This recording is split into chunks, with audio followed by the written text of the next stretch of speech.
আসসালামু আলাইকুম। আজকে আমরা এসএসসি হিসাব বিজ্ঞান তৃতীয় পত্র থেকে যৌথ মূলধনী কারবারের আর্থিক বিবরণী এই অধ্যায়ের আরেকটি সৃজনশীল ম্যাথ সলভ করব। আজকে আমরা যশোর বোর্ড 2023 সালের 1 নং প্রশ্ন সমাধান করব। তাই চলো কথা না বাড়িয়ে আমরা প্রশ্ন দেখে নিই। প্রশ্নে একটি রেওয়া মিল দেওয়া আছে।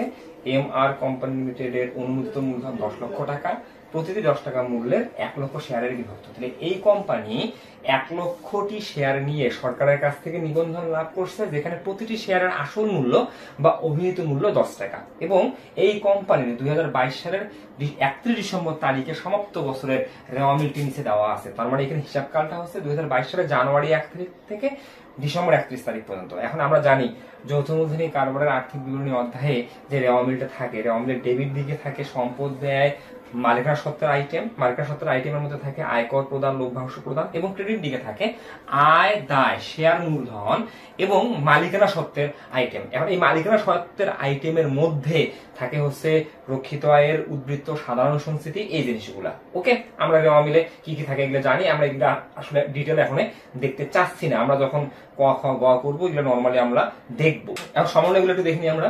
সমাপনী মজুত পণ্য 1,50,000 টাকায় মূল্যায়ন করা হয়েছে, যার মধ্যে 15,000 টাকার বিক্রিত পণ্য অন্তর্ভুক্ত রয়েছে যা সংশ্লিষ্ট ক্রেতাকে সরবরাহ করা হয়নি। 2, উক্ত বছরের মোট অনাদায়ী পাওনার পরিমাণ 5,000 টাকা, অবশিষ্ট প্রাপ্য হিসাবের উপর 5% হারে অনাদায়ী পাওনার সংস্কৃতি রাখতে হবে। 3, মুনাফাবিহীন পণ্য বিক্রয় 10,000 টাকা বিক্রয়ের মধ্যে অন্তর্ভুক্ত রয়েছে। 4, বিজ্ঞাপনের উদ্দেশ্যে বিনামূল্যে পণ্য বিতরণ 8,000 টাকা হিসেবভুক্ত হয়নি। আমরা সমন্বয়গুলো একটু দেখে নিলাম। আমরা আসলে কোনটার কাজ কি করতে হবে এখন আমরা এগুলো আলোচনা করছি না। আমরা কয়ে যাব, কয়ে কি বলছে, অর্থাৎ সৃজনশীলে গিয়ে আমরা কিন্তু বাকি যে বিষয়গুলো আছে সবগুলো নিয়ে আলোচনা করব। কয়ে বলছে বছর শেষে কোম্পানির চলতি সম্পদের পরিমাণ নির্ণয় করো। প্রথমে আমাকে চলতি সম্পদের পরিমাণ নির্ণয় করতে বলছে বছর শেষে, অর্থাৎ 2022 সালের ডিসেম্বর 31 তারিখে এই প্রতিষ্ঠানে কত টাকার মোট চলতি সম্পদ আছে এটা তোমাকে নির্ণয় করতে হবে। এখন আমরা কিন্তু এক মালিকানা কারবারের আর্থিক বিবরণী অধ্যায়ে যে বেসিক বিষয়গুলো আছে A to Z আমরা শিখে আসছি। আমরা যখন একটা প্রতিষ্ঠানের চলতি সম্পত্তিগুলো দেখি, আমরা চলতি সম্পদগুলোকে আমরা 8টা নামে জানি। তার মধ্যে প্রথমে আমরা জানি রেওয়া মিলে নগদ তহবিল বা হাতে নগদ, রেওয়া মিলে ব্যাংক জমা, রেওয়া মিলে প্রাপ্য হিসাব, হ্যাঁ, বা প্রাপ্য বিল বা প্রাপ্য নোট। প্রাপ্য বিল এবং প্রাপ্য নোট এটা একটা, আর প্রাপ্য হিসাব আলাদা। এরপরে সমাপনী মজুত পণ্য, অগ্রিম ব্যয়, বকেয়া আয়, তারপরে হচ্ছে সমাপনী সাপ্লাইজ, এগুলো কিন্তু আমাদের চলতি সম্পদ। এখন আমরা দেখবো এই অঙ্কে কি কি আছে। আমরা আমাদের সিরিয়াল অনুযায়ী যাবো। প্রথমে আমরা জানি হাতে নগদ বা নগদ তহবিল, একটু দেখবো হাতে নগদ বা নগদ তহবিল আছে কিনা। হ্যাঁ, নগদ এবং ব্যাংক জমা দুটো একসাথেই আছে, তাহলে এখানে দুইটা মিলে একটা, নগদ ও ব্যাংক জমা। তাহলে আমরা কি করব, আগে লিখবো 1 নং প্রশ্নের সমাধান। লিখবো ক, চলতি সম্পদের পরিমাণ নির্ণয়। চলতি সম্পদ টাকা, টাকা।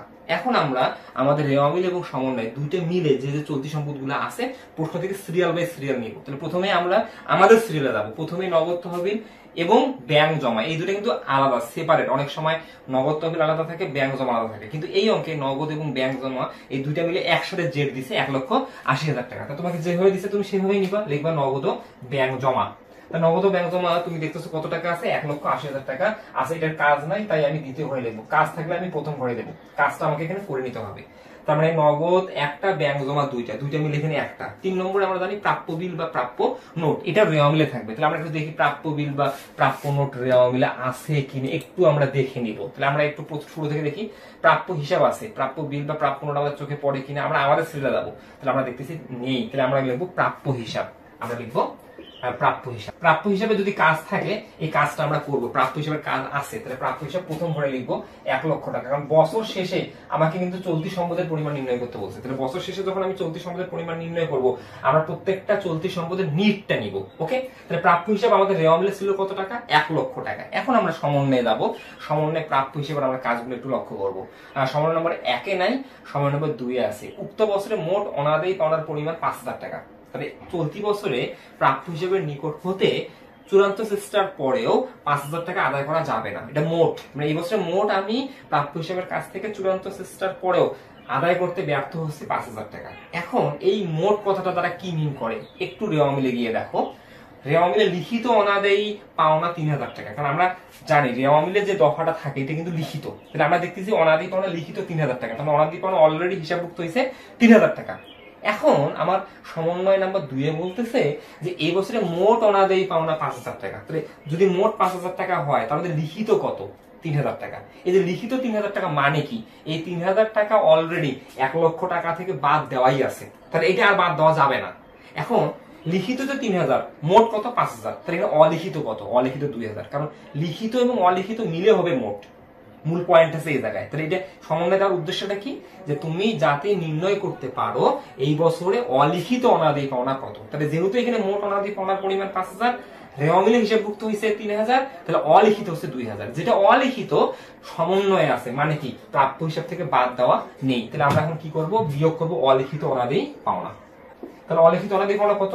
2000 টাকা। ওকে, বিয়োগ করলাম। এখন বিয়োগ করে আমরা পাচ্ছি প্রাপ্য হিসাব 98000 টাকা। আবার এই 98000 টাকার উপর আমি সন্দেহ করতেছি যে আরো আমি কত পার্সেন্ট পাবো না, 5% পাবো না। তাহলে ভুল করে কিন্তু 5000 টাকা বিয়োগ করা যাবে না। এই 5000 টাকা হচ্ছে মোট।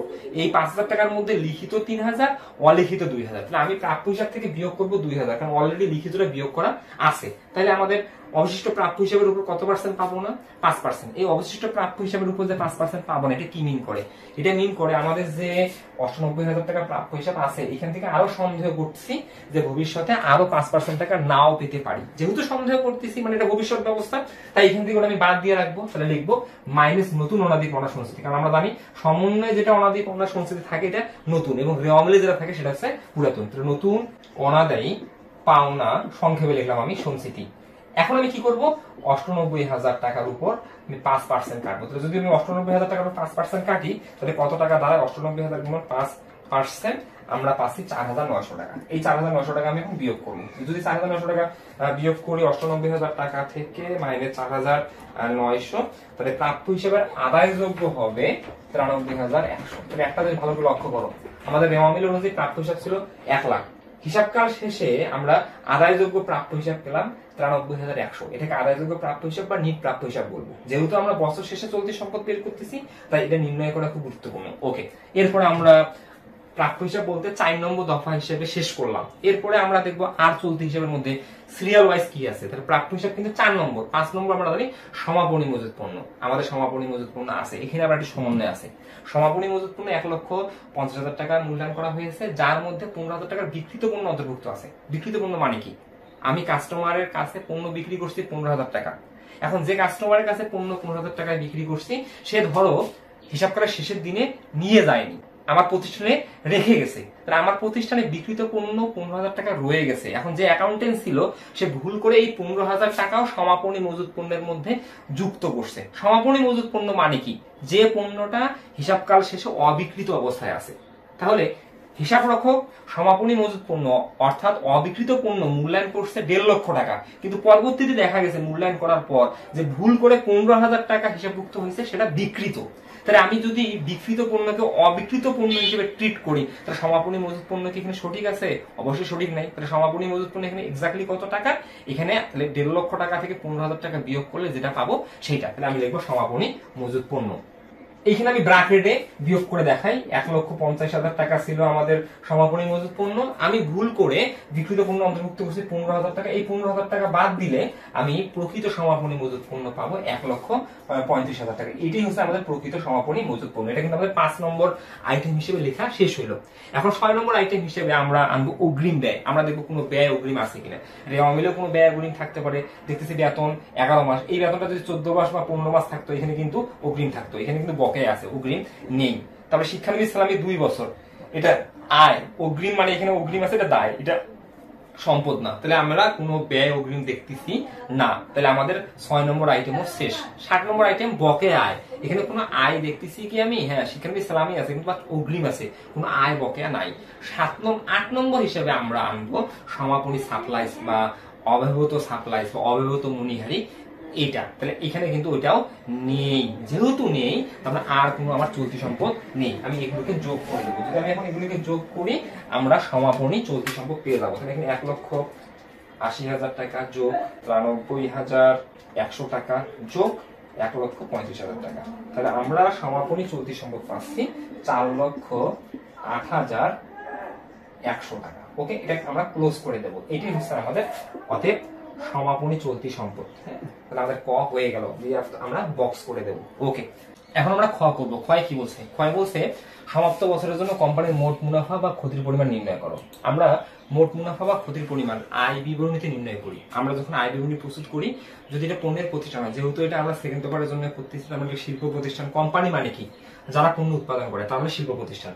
শিল্প প্রতিষ্ঠান মানে তো পণ্যের প্রতিষ্ঠান। তাহলে পণ্যের প্রতিষ্ঠানের জন্য আমি যখন আয় বিবরণী প্রস্তুত করব, এটা অলওয়েজ হবে বহুধাপ বিশিষ্ট আয় বিবরণী, যেহেতু এটা পণ্যের প্রতিষ্ঠান। ওকে, এখন পণ্যের প্রতিষ্ঠানের আয় বিবরণীতে 5টা ধাপ আছে। একটা হচ্ছে পরিচালন আয়, একটা হচ্ছে পরিচালন আয়, একটা হচ্ছে বিক্রিত পণ্যের ব্যয়, একটা হচ্ছে পরিচালন ব্যয়, একটা অপরিচালন আয়, একটা অপরিচালন ব্যয়। এই 5টা ধাপের মধ্যে আমরা 3টা রেজাল্ট পাই। তার মধ্যে প্রথম 2টা ধাপ নিয়ে কিন্তু একটা রেজাল্ট পাই।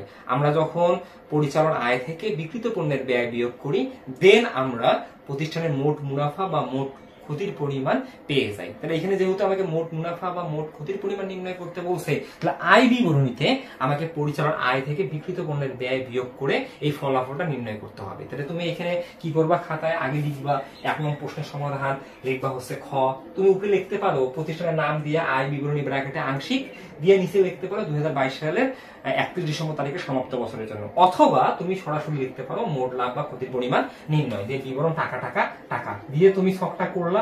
এখন যেহেতু তুমি এখানে মোট লাভ বা ক্ষতির পরিমাণ নির্ণয় করবা, তাই তোমাকে প্রথমে লিখতে হবে পরিচালন আয়।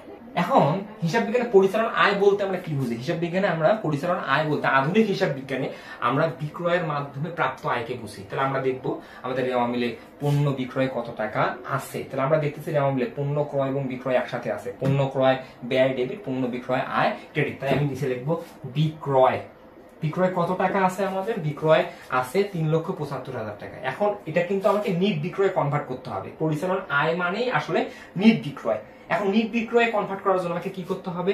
বিক্রয় থেকে বিক্রয় ফেরত রেওয়ামিলে যদি থাকে বিয়োগ করতে হবে, বিক্রয় বার্তা যদি রেওয়ামিলে থেকে বিয়োগ করতে হবে, সমন্বয়ে যদি বিক্রয় সংক্রান্ত কাজ থাকে, যেমন অলিখিত বিক্রয় ফেরত, মুনাফাবিহীন পণ্য বিক্রয়, এগুলো যদি থাকে আমাকে কাজ করে দেন আমার নিট বিক্রয়টা পাওয়া যাবে। তাহলে এখন আমরা একটু প্রশ্ন দেখে নিই। আমরা বিক্রয় তো দেখতেছি 3,75,000 টাকা আছে। রেওয়ামিলে কি বিক্রয় ফেরত বিক্রয় বার্তা আছে? নেই, বাতিল। এখন আমরা সমন্বয়ে যাব বিক্রয় রিলেটেড। হ্যাঁ, বিক্রয় রিলেটেড একটা কাজ দেখতেছি আমরা 3 নম্বর সমন্বয়। মুনাফাবিহীন পণ্য বিক্রয় 10,000 টাকা বিক্রয়ের মধ্যে অন্তর্ভুক্ত রয়েছে। এখন এটা কিন্তু আমরা অনেকে বেসিক জানি না। স্যাররা শিখায় যে মুনাফাবিহীন পণ্য বিক্রয় থাকলে ক্রয় থেকেও বাদ দিতে হবে, বিক্রয় থেকেও বাদ দিতে হবে। প্রশ্ন হচ্ছে কেন? আমার মাইন্ড কি বলে, আমি কেন বাদ দেব? এখন এই জিনিসটা একটু তোমরা শুনে রাখো। আমরা যখন মুনাফাবিহীন পণ্য বিক্রয় করি, মুনাফাবিহীন পণ্য বিক্রয় করলে আমাকে সাধারণ জাবেদা করতে হবে। মুনাফাবিহীন পণ্য বিক্রয় মানে কি? আমি যে পণ্যটা জয় টাকায় কিনছি তয় টাকায় বিক্রি করব, তার মানে লাভও নাই লসও নাই। এক্সাম্পল ধরো আমি একটা পণ্য 100 টাকায় কিনছি। এখন যখন আমি 100 টাকায় কিনছি, আমরা জাবেদা কি করছি? ক্রয় হিসাব ডেবিট, আর নগদান বা প্রদেয় হিসাব ক্রেডিট। ক্রেডিটটা নিয়ে আমার এখানে হেডেক না, মাথা ব্যথা না। তাহলে আমি ক্রয় হিসাব ডেবিট লিখছি কিন্তু 100 টাকা। এখন আমি পরবর্তীতে এই 100 টাকার পণ্য 100 টাকায় বিক্রি করতে চাচ্ছি। তার মানে আমি 100 টাকার পণ্য যখন আমি 100 টাকায় বিক্রি করব, তখন এটা হবে মুনাফাবিহীন পণ্য বিক্রয়, কারণ আমি 100 টাকায় কিনে 100 টাকায় বিক্রি করব। তাহলে এই যে 100 টাকায় কিনে 100 টাকায় বিক্রি করলাম, তো আমি জাবেদা কি করব? নগদান বা প্রাপ্য হিসাব তো ডেবিট হবে, ক্রেডিটটা কি করব? এখন অনেকে ক্রেডিট কি করে? বিক্রয় হিসাব ক্রেডিট। এখন একটা জিনিস লক্ষ্য করে তুমি, আমি বিক্রয়কে ক্রেডিট করবো মানে কি? বিক্রয় মানে হচ্ছে এখানে আছে ব্যয় প্লাস লাভ। যখন আমি লাভে বিক্রি করব, তখন কিন্তু আমি বিক্রয়কে ক্রেডিট করতে পারবো। এখন আমাকে তো আগেই বলে দিছে যে মুনাফাবিহীন পণ্য বিক্রয়, এই মুনাফা নাই, তার মানে বিক্রয়ের মধ্যে শুধু ব্যয় আছে। শুধু ব্যয় মানে কি? ক্রয় মূল্য। তাহলে আমি যেহেতু মুনাফাবিহীন বিক্রয় করব, এই জাবেদা যদি সঠিক করতে চাই, আমাকে কি করতে হবে? ক্রয় হিসাবকে ক্রেডিট করতে হবে। এটা হচ্ছে সঠিক জাবেদা। তার মানে আমি যদি জাবেদাতে সঠিক করতাম, নগদান বা প্রাপ্য হিসাবকে ডেবিট করতাম, ক্রয় হিসাবকে ক্রেডিট করতাম। কিন্তু এখানে যেহেতু বলা আছে মুনাফাবিহীন পণ্য বিক্রয় অন্তর্ভুক্ত আছে, তার মানে হিসাব রক্ষক মুনাফাবিহীন পণ্য বিক্রয় এটা জাবেদা করার সময় ক্রয়কে ক্রেডিট না করে বিক্রয়কে ক্রেডিট করছে। বিক্রয় হিসাবকে ক্রেডিট করছে। একটু ভালো করে লক্ষ্য করো, কাকে ক্রেডিট করছে? বিক্রয় হিসাবকে ক্রেডিট করছে। তাহলে এটা কি সঠিক করছে? এটা তো ভুল করছে। এখন ভুল সংশোধনের উপায় কি? আমি যাকে ভুল করছি সেটাকে সঠিক করবো আগে। আমাকে চিন্তা করতে হবে ভুল সংশোধনের বিষয়টা। আমি ভুল করে তো বিক্রয়কে ক্রেডিট করছি, তাহলে এখন বিক্রয়কে কি করব? ডেবিট করব। তাহলে বিক্রয় হিসাব ডেবিট হবে। বিক্রয় হিসাব কি হবে? ডেবিট হবে। তাহলে বিক্রয় হিসাব ডেবিট হবে ভুল সংশোধনের জন্য। কাকে ক্রেডিট করি নাই? ক্রয় হিসাবকে ক্রেডিট করি নাই, তাহলে ক্রয় হিসাব ক্রেডিট হবে। তাহলে এখন একটু লক্ষ্য করো তুমি, মুনাফাবিহীন পণ্য বিক্রয় যদি বিক্রয়ের মধ্যে অন্তর্ভুক্ত থাকে, তার মানে আমি মুনাফাবিহীন পণ্য বিক্রয় করে আমি যদি কোনোভাবেই বিক্রয়কে ক্রেডিট করি, তাহলে ভুলটা কোথায় কোথায় হচ্ছে? তাহলে আমি বিক্রয়কে বেশি দেখিয়েছিলাম, এখন বিক্রয়কে কমাবো। আর যেহেতু আমি ক্রয়কে ক্রেডিট করি নাই, মুনাফাবিহীন পণ্য বিক্রয়ের জন্য ক্রয়কে ক্রেডিট করা লাগতো, যেহেতু করি নাই এখন ক্রয়কে ক্রেডিট করব। এখন বিক্রয় মানে ক্রেডিট, স্বাভাবিক যে আয় ডেবিট করতেছি মানে বিয়োগ করব, ক্রয় মানে ডেবিট, ব্যয়ের কারণে স্বাভাবিক যে ডেবিট, কমার কারণে এখানে ক্রেডিট করতেছি। এই জন্য মুনাফাবিহীন বিক্রয়ের ক্ষেত্রে আমরা কি করি? ক্রয় থেকেও বিয়োগ করি, বিক্রয় থেকেও বিয়োগ করি। আমি বেসিকটা তোমাকে কিন্তু ক্লিয়ার করে দিলাম, ইনশাল্লাহ মনে হয় না আর তোমাদের সমস্যাটা থাকবে। তাহলে আমি মুনাফাবিহীন বিক্রয় এখন কি করবো? বিয়োগ করবো। কোথায় থেকে? বিক্রয় থেকে। তাহলে 3,75,000 মাইনাস মুনাফাবিহীন বিক্রয়। মুনাফাবিহীন বিক্রয় কত টাকা? মুনাফাবিহীন বিক্রয় 10,000 টাকা। তাহলে আমি যেহেতু ভুল করে বিক্রয়কে ক্রেডিট করছিলাম, এখন এটাকে আমি বাদ দিলাম। তাহলে এখন আমার নিট বিক্রয় হলো 3,65,000 টাকা। তাহলে বিক্রয়টা কিন্তু আমাদের সঠিক হয়ে গেল। ওকে, কারণ আমাদের আর বিক্রয় রিলেটেড কোনো কাজ নেই। এখন এই বিক্রয় থেকে এখন কি করব? আমি বিক্রিত পণ্যের ব্যয় বাদ দেব। এখন বিক্রয় থেকে আমরা বিক্রিত পণ্যের ব্যয় বাদ দেবো। এখন বিক্রিত পণ্যের ব্যয় বাদ দেওয়ার জন্য বিক্রিত পণ্যের ব্যয়টা বের করতে হবে। বিক্রিত পণ্যের ব্যয় নির্ণয়ের জন্য আমি বেসিক বারবার বুঝাচ্ছি, আর বেসিকে যাবো না, আমরা সরাসরি এখন ক্যালকুলেশনে যাবো। যখন আমরা বিক্রিত পণ্যের ব্যয় বাইর করবো, বিক্রিত পণ্যের ব্যয় নির্ণয়ের জন্য প্রথমে 3টা আইটেম যোগ করবো: প্রারম্ভিক মজুত পণ্য, নিট ক্রয়, ক্রয় সংক্রান্ত ব্যয়। এগুলো যোগ করলে আমি যে টাকাটা পাবো এটাকে বলা হয় বিক্রয়যোগ্য পণ্যের ব্যয়। এটা খুবই গুরুত্বপূর্ণ, যখন তোমরা এডমিশন পরীক্ষায় যাবে এটা লাগবে। তাহলে আমরা দেখবো আমাদের প্রথমে প্রারম্ভিক মজুত পণ্য রেওয়া মিলে আছে কিনা, কারণ প্রারম্ভিক মজুত পণ্য রেওয়া মিল থেকে আসবে। রেওয়া মিলে যে মজুত পণ্য থাকে নর্মাল, এটা প্রারম্ভিক মজুত পণ্য। এই দেখো মজুত পণ্য 1/1/2022 তারিখ দিয়ে দিছে, তারিখ না যেটা মজুত পণ্য থাকবে এটা প্রারম্ভিক মজুত, লিখবো প্রারম্ভিক মজুত পণ্য। প্রারম্ভিক মজুত পণ্য আমাদের যত আছে এখানে বসাবো। প্রারম্ভিক মজুত পণ্য দেখতেছি আছে 30,000 টাকা। এই যে দ্বিতীয় 30,000 টাকা দিলাম, এটার কাজ নাই, নর্মাল এটার কাজ থাকে না। এরপরে লিখবো ক্রয়, আমি লিখবো ক্রয়। ক্রয় দেখতেছি এখন কত টাকা আছে আমাদের? ক্রয় আছে 2,80,000। এখন তো এখানে নিট ক্রয় লিখতে হবে, মুনাফাবিহীন বিক্রয় আছে, তাহলে ক্রয় লিখবো 2,80,000 টাকা। এখন ক্রয়ের সাথে কি কাজ আছে? ক্রয়ের সাথে কাজ থাকে ক্রয় ফেরত, ক্রয় বার্তা।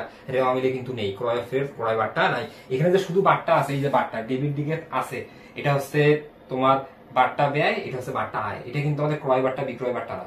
যদি এখানে কারবারি বার্তা থাকতো, ডেবিটটা হতো বিক্রয় বার্তা, ক্রেডিটটা হতো ক্রয় বার্তা। শুধু বার্তা মানে এটা নগদ বার্তা। ওকে, এটা হচ্ছে প্রদত্ত বার্তা, এটা হচ্ছে আমাদের প্রাপ্ত বার্তা। এটা আমাদের প্রদত্ত বার্তা হচ্ছে পরিচালন ব্যয়, প্রাপ্ত বার্তা হচ্ছে অপরিচালন আয়। এটা আমাদের আসলে ক্রয় বার্তা বিক্রয় বার্তা না। তাহলে আমরা ক্রয় রিলেটেড কি কোনো কাজ দেখতেছি? মুনাফাবিহীন বিক্রয় ব্যতীত 1 নম্বর সমন্বয় নাই, 2 নম্বর সমন্বয় নাই, 3 নম্বর সমন্বয় মুনাফাবিহীন বিক্রয় আছে, হ্যাঁ 4 নম্বর সমন্বয় আছে বিজ্ঞাপনের উদ্দেশ্যে বিনামূল্যে পণ্য বিতরণ 8,000 টাকা হিসাবভুক্ত হয়নি। তাহলে বিক্রয় রিলেটেড 2টা কাজ আছে। তাহলে প্রথমে আমরা ক্রয় 2,80,000 টাকা লিখলাম মাইনাস মুনাফাবিহীন বিক্রয়। তাহলে মুনাফাবিহীন বিক্রয় আমাদের কত আছে? 10,000 টাকা। এই দেখো ভালো করে লক্ষ্য করো, জাবেদা অনুযায়ী আমরা কি করলাম? আমরা বিক্রয় থেকেও বাদ দিলাম, ক্রয় থেকেও বাদ দিলাম। বেসিকটা আমি বুঝালাম। তাহলে এখন আমরা পাবো কত? 2,70,000 টাকা।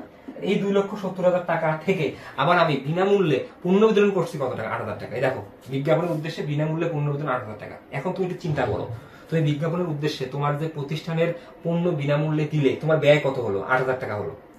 এই বিনামূল্যে পণ্য বিতরণ করার ফলে তোমার ক্রয় নামক ব্যয়, তাহলে তুমি যে 2,80,000 টাকায় পণ্য ক্রয় করছিলে, এইখান থেকে তুমি বিনামূল্যে বিতরণ করতেছো, তাহলে ক্রয় নামক ব্যয় বাড়বে না কমবে? তুমি কি বলবে? অবশ্যই কমবে।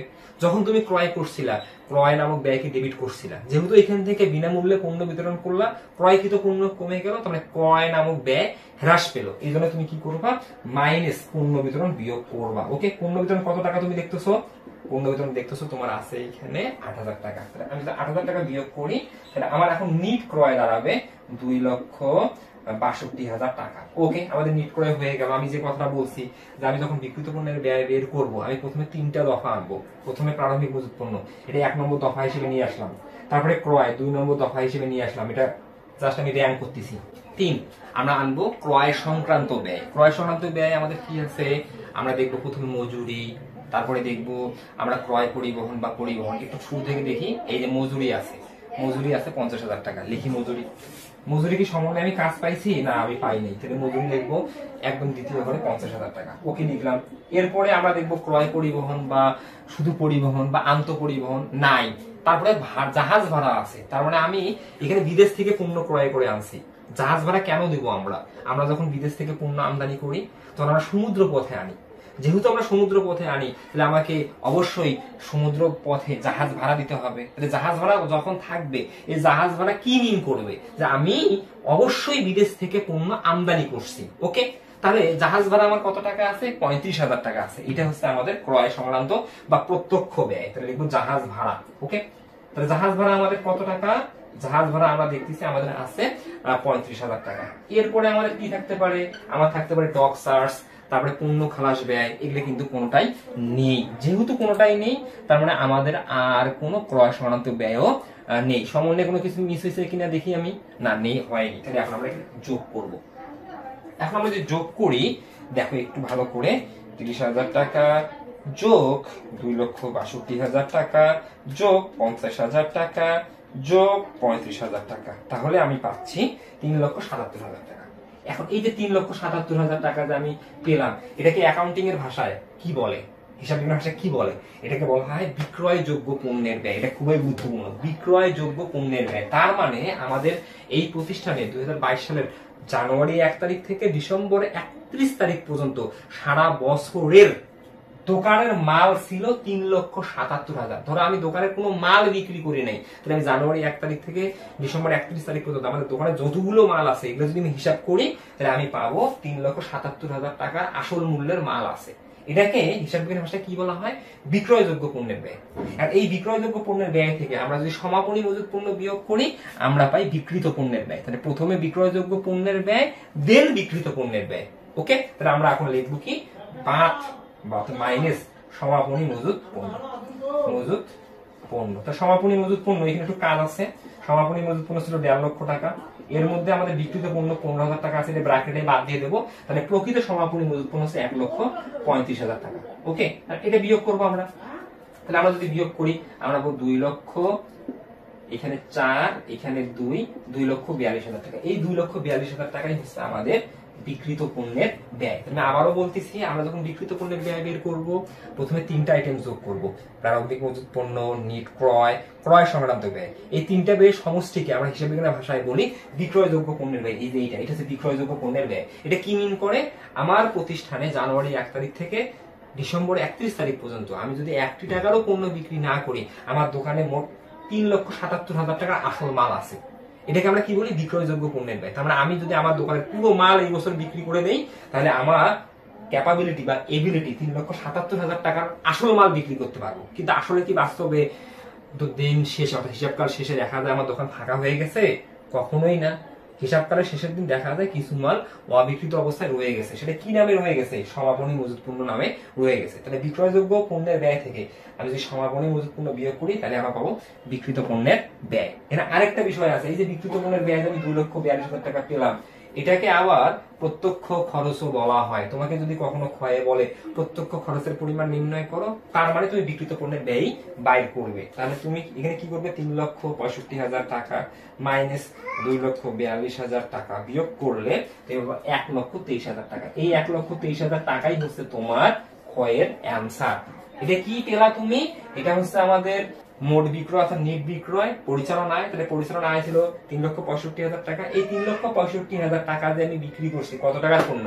আমি 2,42,000 টাকার পণ্য 3,65,000 টাকা বিক্রি করছি। তাহলে তুমি এখান থেকে যদি এই টাকাটা বিয়োগ করো, তাহলে তুমি মোট মুনাফা বা মোট লাভ পাবে। তাহলে তুমি লিখবা অতএব মোট মুনাফা 1,23,000 টাকা। এটা ওকে, আমাদের ডান।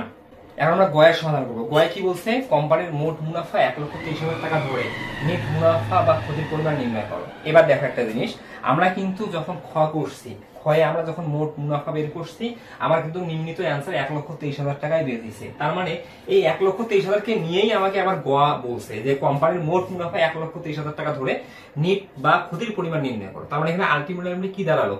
আমাকে খ এবং গ মিলে আয় বিবরণী প্রস্তুত করতে বলছে খন্ড খন্ড ভাবে। কারণ যেহেতু এটা সৃজনশীল পার্ট, 4 মার্ক 4 মার্ক, আমি যদি একবারই পুরো অঙ্কটা করি অনেক বড় হয়ে যাবে, টাইমের একটা ব্যাপার আছে। এই জন্য আমাকে কি করতে বললো? এখানে আমাকে পরিচালনা আয় থেকে বিকৃত পণ্যের ব্যয় বিয়োগ করে আমাকে মোট মুনাফা বা মোট ক্ষতি নির্ণয় করতে বললো, এবং মোট মুনাফা এবং মোট ক্ষতি নির্ণয় করার পর সেখান থেকে আমাকে নিট মুনাফা বা নিট ক্ষতি নির্ণয় করতে বলছে। তার মানে আমি যখন নিট মুনাফা বা নিট ক্ষতি নির্ণয় করব, মোট মুনাফা থেকে, তাহলে আরো আমাকে 3টা ধাপ সম্পূর্ণ করতে হবে। তাহলে আমাকে আগে লিখতে হবে মোট মুনাফা। তাহলে আমি মোট মুনাফা এখানে কত টাকা খ থেকে পেলাম লিখবো, আমি খ হতে পাই, আমি লিখবো 1,23,000 টাকা।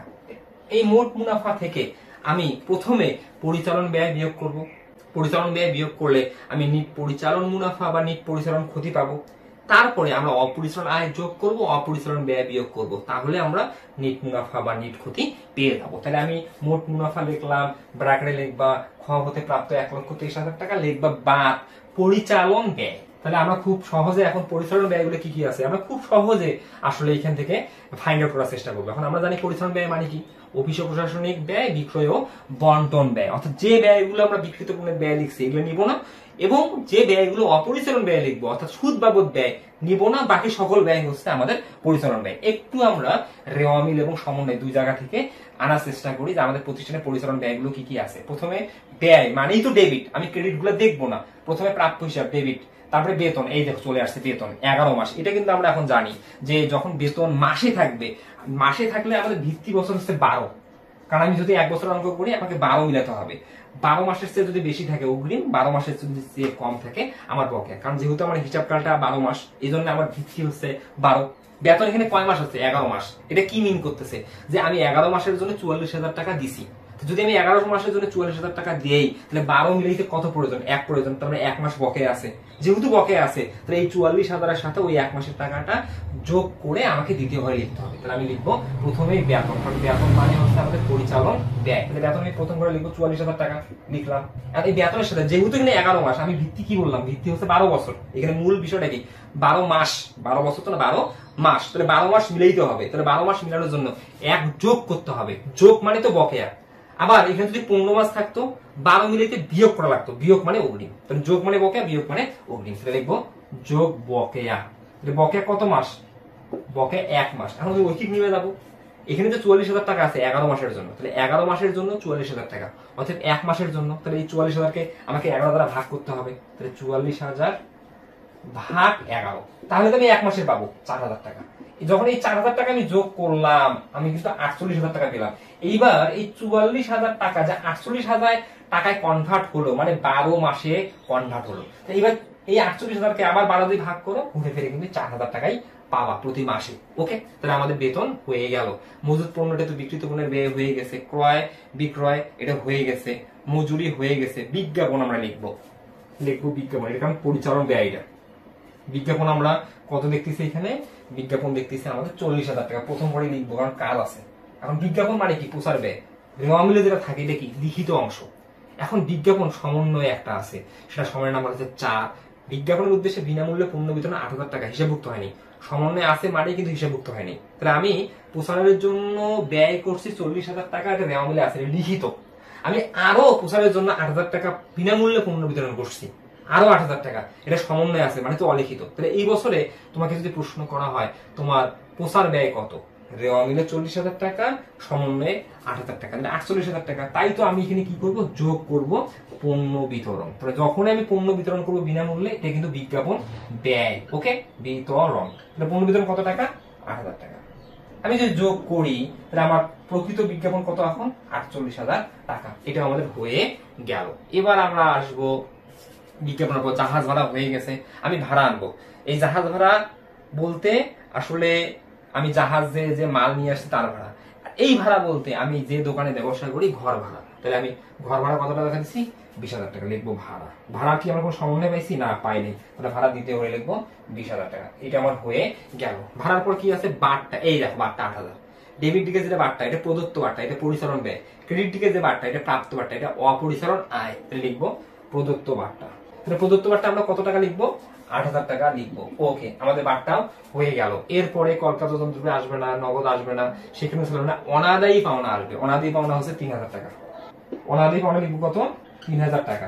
এই অনাদায়ী পাওনা 3,000 টাকা লিখলাম রেওয়ামিল থেকে। এখন আমার সমন্বয়ে কিন্তু ওটা কয়েই আমরা দেখে আসছি যে অনাদায়ী পাওনা মোট ছিল 5,000 টাকা। এই 5,000 টাকার মধ্যে লিখছি কত? 3,000 টাকা। তাহলে অলিখিত অনাদায়ী পাওনা কত? অলিখিত অনাদায়ী পাওনা হচ্ছে 2,000 টাকা। অলিখিত অনাদায়ী পাওনা 2,000 টাকা। তাহলে আমার মোট অনাদায়ী পাওনা কত হলো? 5,000 টাকা। এখন আমরা অনাদায়ী পাওনার প্যাটার্ন কি জানি? অনাদায়ী পাওনা যোগ নতুন অনাদায়ী পাওনা সঞ্চিতি মাইনাস পুরাতন অনাদায়ী পাওনা সঞ্চিতি। তাহলে এই বছরে আমাদের অনাদায়ী পাওনা কত?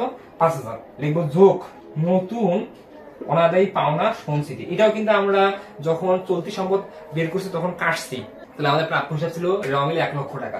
এখন এই মোট অনাদায়ী পাওনা থাকার মূল বিষয়টা কি? আমাদের মোট অনাদায়ী পাওনা থাকার মূল বিষয়টা হচ্ছে এই যে 5,000 টাকা যে মোট হয়েছে, এই মোটের মধ্যে লিখিত অনাদায়ী পাওনা 3,000, অলিখিত অনাদায়ী পাওনা কত? 2,000। এই অলিখিত অনাদায়ী পাওনা মানে কি?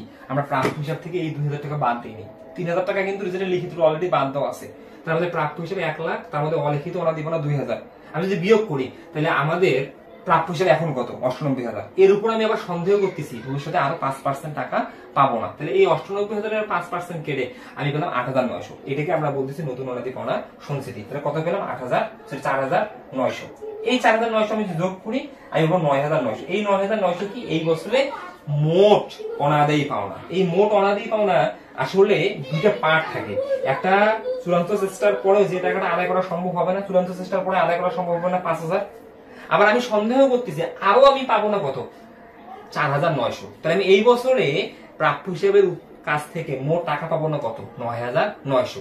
এই যে 9,900 টাকা যেটা আমি টাকা পাবো না, এটার এগেইনস্টে একটা ব্যবস্থা আছে, যেটা আমি ব্যবস্থা রেখে দিচ্ছি গত বছরে, যেটা ছিল নতুন, এই বছর হয়ে গেছে পুরাতন। এটা কিন্তু একটা ব্যবস্থা, এটা গত বছরে কিন্তু নতুন ছিল, এই বছরটা পুরাতন হয়ে গেছে। এই যে অনাদায়ী পাওনা সঞ্চিতি বা অনাদায়ী সঞ্চিতি, এটা কি মিন করে? এটা ভবিষ্যৎ ব্যবস্থা যেটা এই অনাদায়ী পাওনা সনাক্ত খরচকে পূরণ করে। এই জন্য এটাকে আমরা বলি পুরাতন। রেওয়ামিলে যেটা আছে এই পুরাতনটা এখানে বিয়োগ করি, আর কোনো কাজ নেই। যে পুরাতন অনাদায়ী পাওনা সঞ্চিতি কত টাকা? 5,000 টাকা। এই বছরে আমরা ব্যয় হিসেবে প্রদর্শন করবো কত টাকা? 4,900 টাকা। তাহলে একটু হলেও তো আমরা পরিত্রাণ পেলাম পুরাতনটার জন্য। এই পুরাতনটার কাজ এইটাই যে পুরাতন অনাদায়ী পাওনা সঞ্চিতির কাজ কি? যে অনাদায়ী পাওনা সনাক্ত যে ব্যয়টা আছে এটাকে সে রিকভার করবে। কোন প্যাটার্নে? এই প্যাটার্নে। এটা একটা প্যাটার্ন। ওকে, আমরা এটা পেয়ে গেলাম। ওকে, অনাদায়ী পাওনা আমাদের ডান। এরপরে আমরা দেখবো আর কি আছে। তোমার শুরু থেকে তো শেষ পর্যন্ত সবগুলো আমরা আনলাম। এবার আমরা 1 নম্বর সমন্বয় এটা তো করে বলছি, 2 নম্বর সমন্বয় করলাম, 3 নম্বর সমন্বয় হয়ে গেছে, 4 নম্বর সমন্বয় হয়ে গেছে। তাহলে আর এখানে আমাদের কোনো পরিচালন ব্যয় নেই, কোনো অবলোপন বা অপচয় না নেই। এখন আমরা এগুলাকে যোগ করবো। যদি আমরা যোগ করি আমরা দেখতেছি আমরা কত টাকা পাবো। আমরা পাচ্ছি এখানে 48,000 টাকা, যোগ এখানে 48,000 টাকা, যোগ এখানে 20,000 টাকা, যোগ এখানে 8,000 টাকা, যোগ 4,900 টাকা। আমরা পাচ্ছি 1,28,900 টাকা। 1,28,900 টাকা। এই 1,28,900 টাকা আমরা কি করব? এই টাকা থেকে বিয়োগ করব। এবার একটা জিনিস লক্ষ্য করো, আমার যে মোট মুনাফা এটা কিন্তু 1,23,000 টাকা। মুনাফার চেয়ে আমার কিন্তু ব্যয় বেশি, তাহলে আয়ের চেয়ে ব্যয় বেশি, তাহলে এবার ক্ষতি হবে। তাহলে মাইনাস আমি যদি করি 1,23,000 টাকা, তাহলে আমাদের ক্ষতি হচ্ছে 5,900 টাকা। এটা কিন্তু এবার ক্ষতি, মানে এটা মাইনাস ফিগার আসলো। এটাকে আমি বলবো নিট পরিচালন ক্ষতি বা শুধু পরিচালন ক্ষতি। পরিচালন ক্ষতি বা লিখতে পারো নিট পরিচালন ক্ষতি। ওকে, আর এই নিট পরিচালন ক্ষতির সাথে এখন আমরা অপরিচালন আয় থাকলে যোগ করব। তাই আমরা একটু উপরে লিখি, যেহেতু আমার জায়গা শর্ট, 5,900 টাকা, এটা মাইনাস ফিগার ফার্স্ট ব্র্যাকেট রাখলাম, নিট পরিচালন ক্ষতি। এখন আমরা দেখবো আমাদের অঙ্কে পরিচালন আয় আছে কিনা। আমরা দেখছি পরিচালন আয় আছে, শিক্ষানবিদ সালামি যেমন আছে, তাই আমরা লিখবো যোগ অপরিচালন আয়। এখন অপরিচালন আয় আমরা দেখতেছি আমাদের রেওয়া মিলে প্রথমে আছে বাট্টা, এই যে ক্রেডিট দিকে বাট্টা, এই দেখো বাট্টা 6,000, আমি লিখবো বাট্টা, এটা কিন্তু প্রাপ্ত বাট্টা। ওকে, ডেবিটটা প্রদত্ত বাট্টা, ক্রেডিট হচ্ছে প্রাপ্ত বাট্টা। তাহলে বাট্টা আমাদের কত আছে? বাট্টা আছে আমাদের 6,000, দ্বিতীয়বার 6,000 টাকা লিখলাম। তারপরে আমাদের আছে শিক্ষানবিদ সালামি 2 বছর। এই শিক্ষানবিদ সালামি 2 বছর নয়, 2 বছরের জন্য পাইছি। তাই আমি যদি 2 বছরের জন্য পাই তাহলে এখানে 1 বছর অগ্রিম, তাহলে আমি লিখবো শিক্ষানবিদ সালামি। শিক্ষানবিদ সালামি আমাদের আয়ের মধ্যে পড়ে, তো শিক্ষানবিদ সালামি, শিক্ষানবিদ সালামি শর্টকাটে লিখলাম। হ্যাঁ, শিক্ষানবিদ সালামি। শিক্ষানবিদ সালামি কত টাকা ছিল? 4,000 টাকা। এই 4,000 টাকার মধ্যে আমাদের অগ্রিম কত? তাহলে মাইনাস অগ্রিম। অগ্রিম তাহলে আমি শিক্ষানবিদ সালামি কয় বছরের জন্য পাইছি? 2 বছরের জন্য। তাহলে এখানে অগ্রিম কয় বছর? 1 বছর। তাহলে আমি যদি 4,000কে 2 দিয়ে ভাগ করি, প্রতি বছরের জন্য পাবো, তাহলে 4,000 ভাগ 2, তাহলে আমি অগ্রিমটা পেয়ে যাবো 4,000 ভাগ, তাহলে 1 বছরের অগ্রিম, সেটা 2,000 টাকা। এই 2,000 টাকা বিয়োগ করলে চলতি বছরে আমি কিন্তু শিক্ষানবিদ সালামের আয়টা পাবো। ওকে, আমার শিক্ষানবিদ সালামও হয়ে গেল। আর কি কোনো আয় আছে? আমরা দেখছি আর কোনো আয় নেই। তাহলে এখন আমরা এই দুটোকে যোগ করে দিব। আমি যদি যোগ করে দেই তাহলে আমি পাবো 8,000 টাকা। এইবার দেখো, তুমি যত এখানে যোগ লেখো, এখানে মাইনাস, এটা প্লাস, তাহলে প্লাসে মাইনাসে কিন্তু আলটিমেটলি আমি মাইনাসই করবো। তাহলে আমি মাইনাস করবো কত? আমি মাইনাস করবো 8,000 থেকে মাইনাস করবো 5,900, তাহলে আমি পাবো 2,100। এই 2,100 এবার কিন্তু প্লাস ফিগার হয়ে গেছে। আমাদের অঙ্কে অপরিচালন ব্যয় নেই, তাই আমি এটাকে ক্লোজ করে দেবো, দিয়ে লিখবো নিট মুনাফা। ওকে, খুব গুরুত্বপূর্ণ একটা অঙ্ক, ভালোভাবে অঙ্কটা করবা। যদি কোনো সমস্যা থেকে থাকে অবশ্যই তোমরা কমেন্ট করে জানাবে, ইনশাআল্লাহ আমি আনসার দেওয়ার চেষ্টা করবো। তাহলে তোমরা এই পর্যন্ত ভালো থাকবে, সুস্থ থাকবে, আল্লাহ হাফেজ, আসসালামু আলাইকুম সবাইকে।